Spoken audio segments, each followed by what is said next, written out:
Soon after this, Frank and I had another adventure outside the picket lines, but of an amusing nature only. We came to an old log house where, as was usual at this time and locality, the only occupants were women and children. The family consisted of the middle-aged mother, a tall, slab-sided, long-legged girl, seemingly 16 or 17 years old, and some little children. Their surname was Ledbetter, which I have always remembered by reason of the incident I will mention. The house was a typical pioneer cabin with a puncheon floor which was uneven, dirty, and splotched with grease. The girl was barefooted and wearing a dirty white sort of cotton gown of the modern Mother Hubbard type that looked a good deal like a big gunny sack. From what came under my observation later, it can safely be stated that it was the only garment she had on. She really was not bad-looking, only dirty and mighty slouchy. We wanted some butter and asked the matron if she had any she could sell us. She replied that they were just going to churn, and if we'd wait until that was done, she could furnish us a little.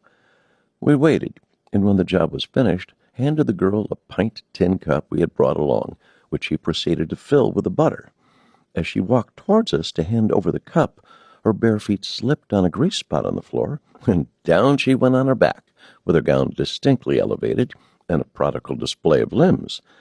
At the same time, the cup fell from her grasp, and the contents rolled out on the dirty floor like melted lard. The girl arose to a sitting posture, surveyed the wreck, then laid down on one side and exploded with laughter and kicked. About this time her mother appeared on the scene. "Why, Sal Ledbetter," she exclaimed, "you dirty slut! Get a spoon and scrape that butter right up." Sal rose, cow-fashion, to her feet, still giggling over the mishap, and the butter was duly scraped up, restored to the cup, and this time safely delivered. We paid for the dairy product and left, but I told Frank I wanted none of it in mine. Frank responded in substance that it was all right. Every man had to eat his peck of dirt in his lifetime anyway, and the incident was closed.